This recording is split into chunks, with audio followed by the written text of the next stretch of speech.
సరదా సాహసపు ఎత్తులను ఎక్కడానికి ఎన్ని ఎత్తులు వేయాలో పూర్తి వివరాలకు చదవండి రేపటి సాక్షి దినపత్రిక. ఒకసారి ఈరోజు ఆహార పొట్లాలు సరఫరా చేశారు బాధితులకు. ఆ వెహికల్స్ ఒకసారి చూపించండి. జగన్మోహన్ రెడ్డి గారి విజన్ ఎంత గొప్పదని చెప్పడానికి ఈరోజు రాష్ట్ర ప్రజలందరూ శాల్యూట్ చేయాలి.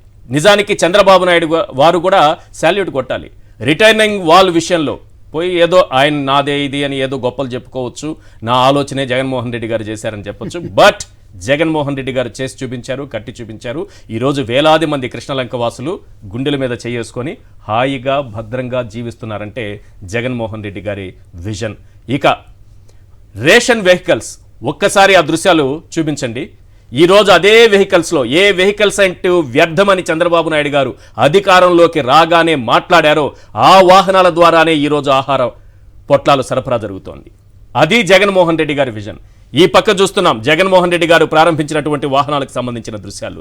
రైట్ సైడ్ విండోలో చూస్తున్నాం. అవే ఇప్పుడు ఆధారంగా మారాయి. అవే లేకపోతే ఈరోజు ఏం చేసుండాలి? ఈ రాష్ట్ర ప్రజలు, ముఖ్యంగా విజయవాడ వాసులు ఇది చూస్తున్నారు, గమనిస్తున్నారు. చంద్రబాబు నాయుడు గారు వాలంటీర్ వ్యవస్థను విషంతో, రాజకీయ కక్షతో నిర్వీర్యం చేశారు. అమ్మాయిల్ని సప్లై చేసే బ్యాచ్ అన్నారు. ఈరోజు సచివాలయ వ్యవస్థను నిర్వీర్యం చేస్తున్నారు. ప్రక్షాళనట నిర్వీర్యం చేస్తున్నారు. రేషన్ వెహికల్స్ ఎందుకు వృధా అని మీ నోటితో మీరే అన్నారు. అదే వెహికల్స్ ఈరోజు లక్షలాది మందికి బాసటగా నిలిచింది. ఈరోజు మీరు ఆహార పొట్లాలు సరఫరా చేయడానికి ఒక ఆయుధంలా వాడుతున్నటువంటి వెహికల్స్, MDU వెహికల్స్ ఎవరివి సార్? ఎవరు ప్రవేశపెట్టారు సార్? అక్కడ జగన్మోహన్ రెడ్డి గారి ఫోటో కనపడకుండా ముఖానికి రంగు మీరు వేసి మూసేయచ్చు. బట్ వాస్తవం అనేది ఒకటి ఉంటుంది. చంద్రబాబు నాయుడు గారు గుర్తుంచుకోవాలి. మనం ఇలాంటి సమయంలోనైనా గత ప్రభుత్వం చేసినటువంటి మంచిని ఒకసారి గుర్తుంచుకోవాలి సార్. మొబైల్ డిస్పెన్సింగ్ యూనిట్స్ అనేవి, MDU వెహికల్స్ అనేవి లేకపోయి ఉంటే ఈరోజు ఏం చేసేవాళ్ళు? ఇదే వాలంటీర్ వ్యవస్థ ఉండి ఉంటే మా పరిస్థితి ఇలా ఉండేది కాదని ఈరోజు బాధితులు చెప్తున్నారు. వెంకటేష్ గారు, ఈరోజు ఆ వెహికల్స్ చూస్తున్నారు సార్. MDU వెహికల్స్, రేషన్ ఇంటింటికి సరఫరా చేసినటువంటి వెహికల్స్ను చూస్తున్నారు. ఈరోజు అవే దిక్కయ్యాయి ఈ ప్రభుత్వానికి. కానీ చంద్రబాబు నాయుడు గారు అధికారంలోకి రాగానే ఒక వృధా, వాటి నిర్వహణ ఒక వృధా. అందరూ మళ్ళీ రేషన్ షాపుల దగ్గర సంచులు పట్టుకొని నిలబడండి, ముసలి వాళ్ళైనా సరే క్యూలో నిలబడాల్సిందే, కాళ్ళు లేని వాళ్ళు, కుంటి వాళ్ళు ఎవరున్నా సరే వెళ్ళి అక్కడికి వెళ్ళి నిలబడాల్సిందే అని చంద్రబాబు నాయుడు గారే స్వయంగా చెప్పినటువంటి పరిస్థితి. వెంకటేష్ గారు, ఈరోజు వాలంటీర్ వ్యవస్థ ఉంటే ఎలా ఉండేదంటారు సార్? ఈ రోజు వాలంటీర్ వ్యవస్థ ఉంటే ప్రభుత్వం ఈ విపత్తుని నల్లేరు మీద నడకలాగా దాటేసేటువంటి ఒక పరిస్థితి. ముఖ్యంగా ఈ రోజు విజయవాడ పరిసర ప్రాంతాలు కానివ్వండి, విజయవాడ నగరం కానివ్వండి, అతలాకుతలం అయిపోయింది. దీని యొక్క మెయిన్ ఇంపాక్ట్ ఏంటి అని అంటే, ముఖ్యంగా చెప్పాలి అని అంటే, విజయవాడ ప్రజలు ఈ రోజు చాలా మంది, సుమారుగా 1,00,000 పైచులకు మంది గుండెల మీద ఏమంటారు, గుండెలు హ్యాపీగా ధైర్యంగా ఉన్నారు అని అంటే, కృష్ణలంక విజయవాడ బస్ స్టాండ్ దగ్గర నుంచి యనమల కుదురు లోపల వరకు below poverty people, above poverty people ఎవరైతే ఉన్నారో, మధ్య తరగతి వాళ్ళు, ఎగువ మధ్య తరగతి పీపుల్ ఎక్కువ ఉండేటువంటి ఒక ప్రదేశం. వీళ్ళందరికీ కూడా ఈ రోజు హ్యాపీగా ఉన్నారు, అధైర్యపడకుండా ఉన్నారని అంటే జగన్మోహన్ రెడ్డి గారు కట్టినటువంటి రిటైనింగ్ వాల్ మాత్రమే వీరికి ఆధారమైనటువంటి ఒక పరిస్థితి.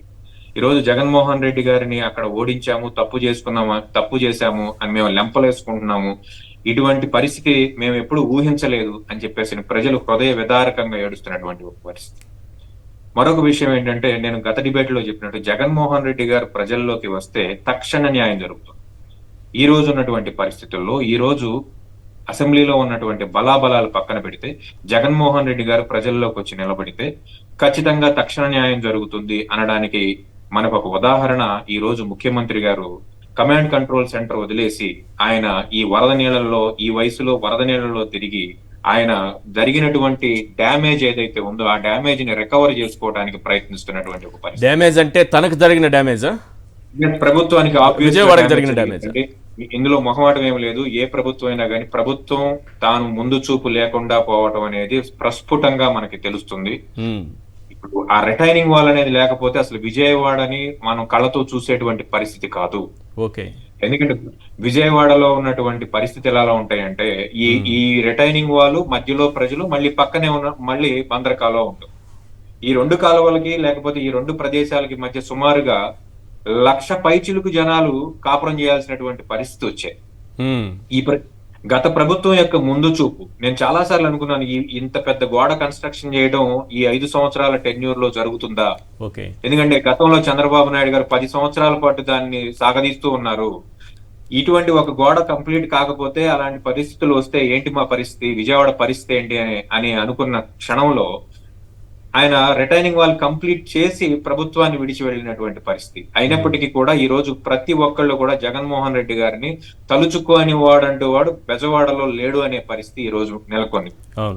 ఇక ప్రభుత్వం ఏ రకంగా విఫలమైందంటే సుమారుగా 5 లక్షల క్యూసెక్ల పైసలకు నీటిని నిల్వ చేసేటువంటి ప్రకాశం బ్యారేజ్ పైన వీళ్ళ యొక్క ఇసుక దందా ఏదైతే కొనసాగించడం కోసం ఏర్పాటు చేసినటువంటి బోట్లు ఏవైతే ఉన్నాయో కనీసం వీటిని కూడా తీసి ఒడ్డుకు చేర్చలేనటువంటి ఒక పరిస్థితుల్లో ఉన్నారు.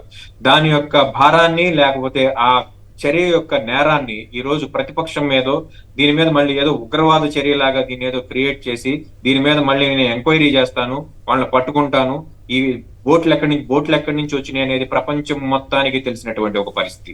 వీళ్ళు చేస్తున్నట్టు ఇసుక దందాకి అక్కడ పైన బోట్లు ఉన్నాయి, ఆ బోట్లు ఎలాంగ్ విత్ ఇసుకతో సహా వచ్చి ప్రకాశం బ్యారేజ్ ని డ్యామేజ్ చేసినటువంటి పరిస్థితి. దీన్ని ప్రభుత్వ వైఫల్యంగా ఒప్పుకోకుండా, ఇరిగేషన్ డిపార్ట్మెంట్ వైఫల్యంగా ఒప్పుకోకుండా వచ్చేటువంటి వరదని ఎంత అంచనా వేయాలి అనే పరిస్థితి ఈ ప్రభుత్వానికి లేకుండా ఎంతసేపు అమరావతి ప్లాట్లు కొనుగోళ్లు అమ్మకాలు దీని మీద ఉన్నటువంటి వీళ్ళ యొక్క చూపు ఈ యొక్క నీటి పారుదల ఎంత వస్తుంది, ఎంత మన కిందకి మనం నీరు విడుదల చేయాలి అనేటువంటి పరిస్థితి మీద పెట్టకుండా వీళ్ళు ఈ రోజు విజయవాడని ఈ జల ప్రళయానికి బలిచ్చినటువంటి ఒక పరిస్థితి మేము ఎప్పుడు చూడలేదు సార్. గత 20 ఏళ్ళు కాదు, నాకు 40 సంవత్సరాల వయసు. ఈ 40 సంవత్సరాల్లో ఇటువంటి విపత్తుని విజయవాడలో ఉన్నటువంటి కృష్ణలంకలు బహుశా చాలా సార్లు చూసేటువంటి ఒక పరిస్థితి. కానీ బుడమేరు పొంగి బుడమేరు వైపు నుంచి నీళ్లు, భవానీపురం వైపు నుంచి నీళ్లు, విజయవాడ నలువైపులా నీళ్లు. పోనీ బుడమేరు గేట్లు అవి ఎత్తేస్తున్నారు అనే విషయమైనా సరే ప్రజలకు చెప్పకుండా ఏది నేను ఇంతకుముందు ముందే చెప్పాను సార్, మనకి రెయిన్ అలర్ట్ వచ్చినప్పుడు సమీక్ష చేయలేదు, ప్రజల్ని అప్రమత్తం చేయలేదు, ముందు జాగ్రత్తగా శిబిరాలు ఏర్పాటు చేయలేదు, పునరావాస కేంద్రాలు ఏర్పాటు చేయలేదు, వాళ్ళు తరలించే ఏర్పాట్లు చేయలేదు, బోట్లు తీసుకురాలేదు, హెలికాప్టర్లు తీసుకురాలేదు, అధికార యంత్రాంగాన్ని అప్రమత్తం చేయలేదు, ఇవేవీ చేయలేదు. కనీసం వర్షాలు వచ్చి వరద పెరిగి అంతా మునిగిపోతున్న దశలో కూడా బుడమేరు గేట్లు ఎత్తేస్తున్నప్పుడు కూడా అప్పుడు కూడా ప్రజలకి ఆ సమాచారం లేకుండా ఒక్కసారిగా దాన్ని తీసేస్తే పరిస్థితి ఏంటి? చంద్రబాబు నాయుడు గారు తన ఇల్లు ఖాళీ చేసి తాను సురక్షితమైన ప్రాంతానికి వెళ్లే వరకు ఎటువంటి హెచ్చరికలు లేవు, సామాన్య ప్రజలకు ఎటువంటి హెచ్చరికలు లేవు. ఇది నిజంగా జరిగినటువంటి విషయం. ఇది నిజంగా జరిగినటువంటి విషయం. ఇప్పుడు చంద్రబాబు నాయుడు గారి ఇల్లు కరకట్టకి సుమారుగా 500 మీటర్ల లోపు ఉంటుంది. కానీ వరద వచ్చిన పరిస్థితి ఏంటంటే కరకట్ట పక్కనే ఆనుకున్నటువంటి మంతెన సత్యనారాయణరాజు గారి ప్రకృతి ఆశ్రమంలోంచి తాళ్లు కట్టి దింపాల్సినటువంటి పరిస్థితి ఏర్పడింది.